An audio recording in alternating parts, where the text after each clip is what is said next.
ওই গরমের জন্য এই যে মাওবাদী টাইপ সেজে বেরোচ্ছে। তবু বললেন যে যখন বেশিক্ষণ আর কি খালি পেটে থাকা যাবে না। এটা ফাইনাল তো?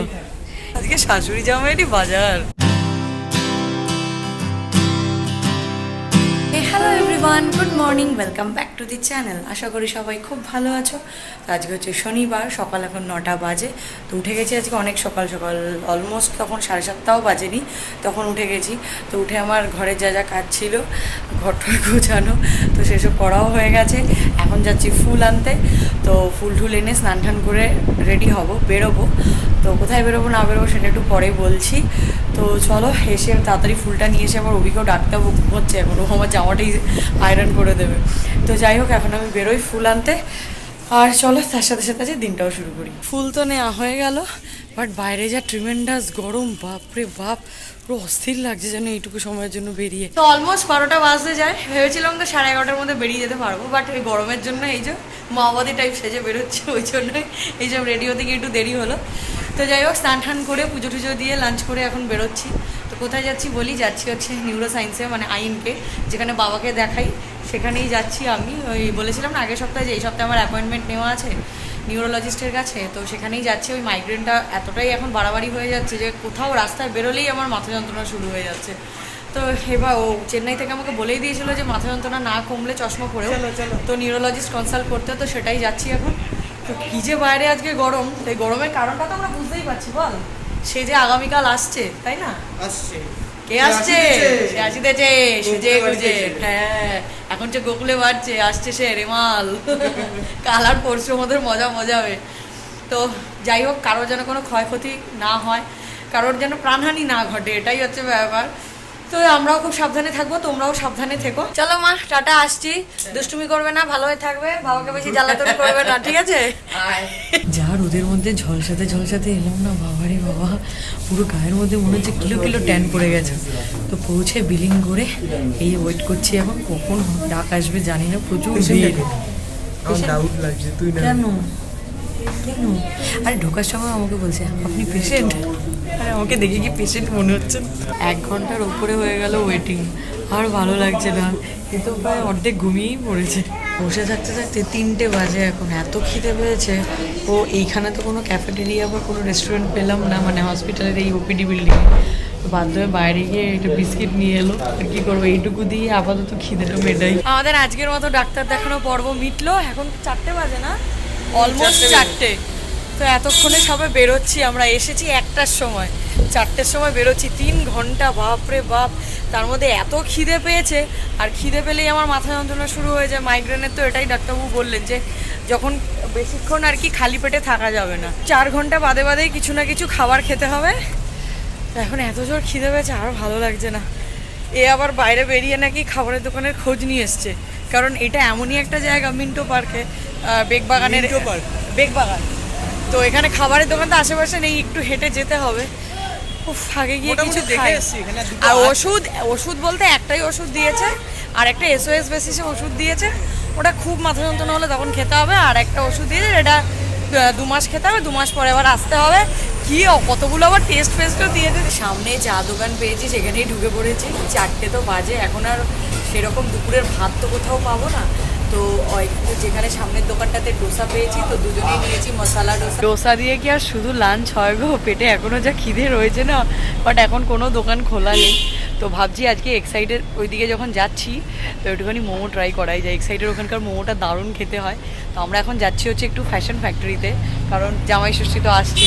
তো মা বলেছে ওরা একটা টি-শার্ট কিনে নিয়ে আসতে। মায়েরও আজকে আসার কথা ছিল, বাট মা ওই বাবাকে গিয়ে একা রেখে আসা যাবে না। এখানে এসে তো দেখলাম এতক্ষণ টাইম, 3 ঘন্টা পুরো। তোকে না মোমো খেতে বারণ করলো?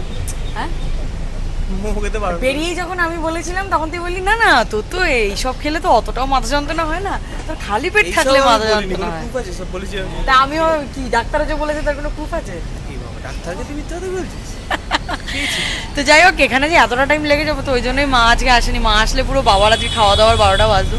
তো ওই জামাই ষষ্ঠীর জন্য ওর একটা টি-শার্ট কিনতে হবে, আর অফিসের জন্য ওর একটা শার্ট প্যান্ট কিনতে হবে। আজকে কিন্তু আমার কিছু শপিং হচ্ছে না, হচ্ছে কিন্তু এই যে জামাই আর ওদিকে শাশুড়িকে ভিডিও কল করা হয়েছে, দুজনে মিলেই আজকে শপিং করছে। অলরেডি কিন্তু দেখা একটা কিন্তু হয়ে গেছে, প্যান্ট হয়ে গেছে, এদিকে মায়ের একটা কুর্তিও হয়ে গেছে। এবার এসছি ওর জন্য, ওই মা যেটা ওকে জামাই ষষ্ঠীতে দেবে, টি শার্ট, সেটাই মেনলি এখন একদম আপার ফ্লোরটাই দেখতে এসেছি। এটা ফাইনাল তো?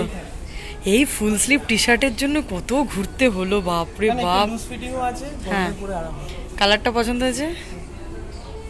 নীল নিয়ে ফেড আপ হয়ে গেছে, একটু ডিফারেন্ট ট্রাই করা উচিত। স্যার আজকে যা শপিং করছে না, ভাবা যাচ্ছে না কিন্তু। পুরো ফাটাফাটি। দারুণ, আবার একটা জগার্সও নিয়েছে। ও আজকে শাশুড়ি জামাইয়েরই বাজার, প্রচুর কেনাকাটা হয়েছে। ও শাশুড়ি জামাইয়ের বাজার আজকে হেভি গরম। কি জামাই পছন্দ হয়েছে তো শাশুড়ির গিফট? হ্যাঁ, গিফটটা শাশুড়ি পছন্দ করলো না, তুই করলি। আর যাই হোক, শাশুড়ির বিহাফে আমিই করে দিলাম পছন্দ। না, ওরম করলে তো হবে না। তো যাই হোক, প্রচুর শপিং টপিং হয়েছে। বাড়িতে গিয়ে দেখাবো কি কি কিনলাম। ভেবে তো ছিলাম এক সাইড থেকে মোমো খেয়ে আসবো, বাট ওখানে বাইক রাখার কোনো অপশন ছিল না বলে অগত্যা আমাদের বেরিয়ে আসতে হলো। বাট আমাদের রাস্তা মানে ভগবান আমাদের নিরাশ করেনি, রাস্তার মাঝে আমরা পেয়ে গেলাম আমার বিকারাম, সেখান থেকে খাচ্ছে এই যে ছোলে ভাটুরে। আমি বাড়ি চলে এলাম, এবার মা রেডি হয়ে যাচ্ছে অভির সাথে ডাক্তারের কাছে। বাড়িতে এসে একটু মনটা কি খাই করছিল, তো এসে মাকে একটু চা করে দিলাম, আর আমি বসলাম সেই লাড্ডু নিয়ে। আরেকজন মাঞ্জাটা দিয়েছে শুধু দেখো, বাবা বাড়িতে এসে আবার সেকেন্ড টাইম ট্রায়াল দিয়ে দেখছে। চল বিরিয়ানিটা খেয়ে আসি। কি বিরিয়ানিটা খেয়ে আসি। কোথায়? এই আমাদের পাড়ার রেস্টুরেন্ট। জগার্স, এই ব্লু জগার্সটা কিনেছে। ব্লু জগার্সের সাইজটা একটু বলবি নাকি? না, ওর সাইজ কিনেছি রে ভাই। হ্যাঁ, ওভার সাইজটা কত 2 সাইজ বড় কিনেছে। আমি অবশ্য বলেছি কেন একটুখানি লুজ ফিটিংটা গরমের দিনে ভালোই হবে। প্যান্টও বড় বড়। হ্যাঁ, তুইও বড় বড়, তো না আমি তো বড়, তাই না? দেখা, আর আরেকটা যে প্যান্ট কিনেছি সেটা দেখা। ও এর ব্যাকগ্রাউন্ডে গান ফান দিয়ে দিস ভাই। হ্যাঁ, শাহরুখ খানের। আবার সালমান খানের ব্র্যান্ডের টি শার্ট পরেছিস আর হিউম্যান আর শাহরুখ খানের গান নাকি? আরেকটা প্যান্ট কিনেছি সেটা দেখা। This one. এটাও অফিসের জন্য, ওই যে ফর্মাল চিনোস যেগুলোকে বলে সেগুলো।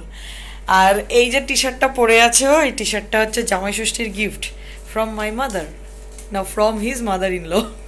আর আমার গিফট, মানে আমার রিটার্ন গিফট। তোর রিটার্ন গিফট মানে? মানে আমি যেটা দিলাম সেটাও দেখিয়ে দে, তুই দেখিয়ে দে। তো শাশু মায়ের গিফট হ্যাঁ, সেটা দেখা। তুই যেটা দিচ্ছিস তোর শাশুমাকে। টিং টিং টিং টিং টিং টিং। এই যে এই কুর্তিটা পয়লা বৈশাখে পরে নে। আজকে তো এইভাবেই দাঁড়িয়ে দাঁড়িয়ে ফটোগুলো তুলে মাকে পাঠাচ্ছিলাম না। ব্যাপারটা হচ্ছে এই কুর্তিটার একটা গল্প আছে। গল্পটা হলো পয়লা বৈশাখে মাকে যে কুর্তিটা দিয়েছিলাম সেটা ধোয়ার পরে এতটাই টাইট হয়ে গেছে যে মা আর পরতে পারলো না। তাই মানে এখন ওই জন্য এই আরেকটা কুর্তি দেওয়া হলো। এই যে এই কুর্তিটা, মায়ের তো গ্রিন অলওয়েজ ফেভারিট, তো সেই জন্য গ্রিন কালারের কুর্তি। আর এই যে এটা এর সাথে ম্যাচ করে রেড কালারের একটা প্লাজো প্যান্ট কেনা হলো। তো মায়ের কিন্তু জামাই ষষ্ঠীর আরেকটা গিফটও ডিউ রয়েছে, ওটা নেক্সট মান্থে আমরা যাবো কিনতে। তো এটা পয়লা বৈশাখেরই গিফটটা, আর ও যেটাকে জোর করে বলছে জামাই ষষ্ঠীর রিটার্ন গিফট। সারাদিন পরে এই যে ভাত নিয়ে বসলাম, যে কি শান্তি। সকালবেলা তো তাড়াতাড়ি করে অল্প একটু খেয়ে বেরিয়ে গেছি, এখন অবশ্য অল্পই নিয়েছি কারণ ছোলে ভাটুরে খেয়ে পুরো পেট ফুলে রয়েছে। আর এখন তো ঘুমে ঢুলতে এসছে খেতে। আজকে সারাটা দিন খুব হেক্টিক গেল। ওই ডাক্তারের ওখানে গিয়ে অনেকটা সময় মানে বেশি চলে গেল। যা এক্সপেক্ট করেছিলাম যে ওই 1-1.5 ঘন্টার মধ্যে হয়ে যাবে, সেটা 3 ঘন্টা ওভার হয়ে গেল। তো আর শরীর দিচ্ছে না। আজকে একটা মিনি ব্লগ ভেবেছিলাম পোস্ট করব, তো সেটাতে একটুখানি ব্লান্ডার করেছিলাম বলে ওটাকে আবার আমাকে নতুন করে এডিট করে করতে হলো। তো সেটা কালকে পোস্ট করব। তো কাল তো হচ্ছে সানডে, কালকে থেকে আমাদের এখানে শোনা যাচ্ছে রেমালের উৎপাত শুরু হবে, তাই না? কালকে বিকেল থেকে আর কি। তো ওই জন্য সকালবেলা তাড়াতাড়ি বাজারে গিয়ে বাজারটা সেরে আনতে হবে। রবিবার বলে কথা, সানডে এমনি তো ফাঁকা যেতে দেওয়া যায় না। খেয়ে দে রুমে চলে এসেছি। মুখটা দেখে আমার যতটা এনার্জেটিক মনে হচ্ছে আমি কিন্তু ততটাও নই। ঘুমে জাস্ট চোখ আমার ভেঙে যাচ্ছে, প্রচণ্ড টায়ার্ড লাগছে। রোদে আজকে সারাদিন বেরিয়েছি না, আর রোদে বেরোলেই তো আমার মাথা যন্ত্রণা শুরু হয়ে যায়। তো আজকে মাথা যন্ত্রণাটা অতটাও করেনি, একটু হালকার ওপরেই ছিল, কারণ আমি মোটামুটি টাইমে খাবারটা খেয়েছি। তো যাই হোক, আজকে আমাদের শপিং কীরকম লাগলো জানিও। আর মাকে মায়ের গিফটটা আজকে দিইনি, ওটা কালকে দেবো। আজকে ভুলেই গেছি দিতে, ভেবেছি বাড়িতেই তো চলে এসেছে, ও দিয়ে দেবো কোন কালকে। তো যাই হোক, আজকের এই ব্লগটা কীরকম লাগলো জানিও। তো এই ব্লগটা এখানেই এন্ড করে দিচ্ছি। তো যদি এই ব্লগটা অবধি দেখে থাকো আর কিছু ভালো লেগে থাকে, then please do like, share and subscribe to our channel, that is life of Sayani. তোমাদের সাথে দেখা হচ্ছে কালকে সানডে ফান্ডে ব্লগে। ততক্ষণের জন্য ta ta, good night, stay happy, stay healthy, stay with us, love you all.